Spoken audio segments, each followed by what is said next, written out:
Assalamualaikum warahmatullahi wabarakatuh. Pada video kali ini kita akan belajar tentang dinamika kependudukan Indonesia.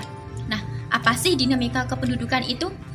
Secara singkat, dinamika adalah perubahan jumlah penduduk di suatu wilayah yang disebabkan adanya 3 faktor, yaitu faktor kelahiran, faktor kematian, dan juga faktor migrasi atau perpindahan. Ketiga faktor tersebutlah yang menyebabkan terjadinya perubahan penduduk di suatu negara. Misalnya di negara Indonesia, berdasarkan data dari Badan Pusat Statistik yang dilakukan melalui sensus penduduk, di mana untuk wilayah Indonesia pada tahun 2015 jumlah penduduknya itu mencapai 238.518.000 jiwa. Dan diproyeksikan pada tahun 2020 akan mengalami peningkatan yaitu mencapai 271.066.000 jiwa. Dan yang selanjutnya yaitu ada persebaran penduduk.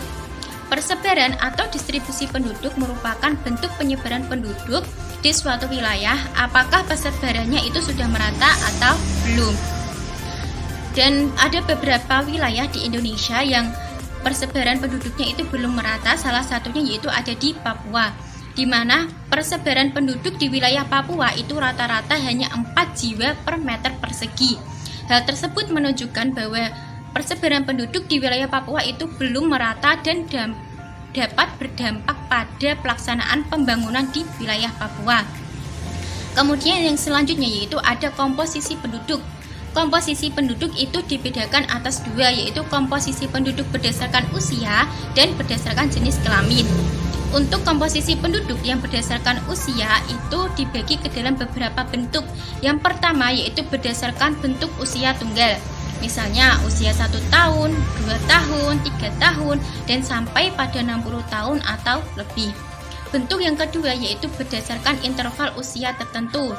Misalnya 0 sampai 5 tahun masuk dalam usia balita, 6 sampai 12 tahun masuk dalam usia SD, 13 sampai 15 tahun masuk dalam usia SMP, 16 sampai 18 tahun masuk dalam usia SMA, dan 19 sampai 64 tahun masuk dalam usia dewasa, dan lebih dari 65 tahun masuk dalam usia lanjut. Dan bentuk yang ketiga yaitu berdasarkan usia produktif dan juga usia non produktif. Misalnya 0 sampai 14 tahun masuk dalam usia belum produktif, 15 sampai 64 tahun masuk dalam usia produktif, dan lebih dari 65 tahun masuk dalam usia non produktif. Sedangkan untuk komposisi penduduk yang berdasarkan jenis kelamin juga sangat penting untuk kita ketahui karena dapat digunakan untuk menghitung perbandingan jenis kelamin, yaitu sex ratio, misalnya yang berhubungan dengan pekerjaan, pengembangan pendidikan, dan lain sebagainya. Dan yang terakhir yaitu ada pertumbuhan penduduk dan juga kualitas penduduk. Pertumbuhan penduduk sendiri merupakan bentuk keseimbangan antara kekuatan untuk menambah atau mengurangi jumlah penduduk. Pertumbuhan penduduk sendiri itu dipengaruhi oleh 3 faktor, yaitu faktor kelahiran, kematian, dan juga migrasi. Sedangkan untuk masalah kependudukan Indonesia mengenai kualitas penduduk itu lebih disebabkan karena masih rendahnya tingkat pendidikan masyarakat Indonesia dan masih rendahnya tingkat kesejahteraan masyarakat Indonesia. Sehingga hal tersebut dapat berpengaruh pada tingkat pendapatan per kapita dari warga Indonesia.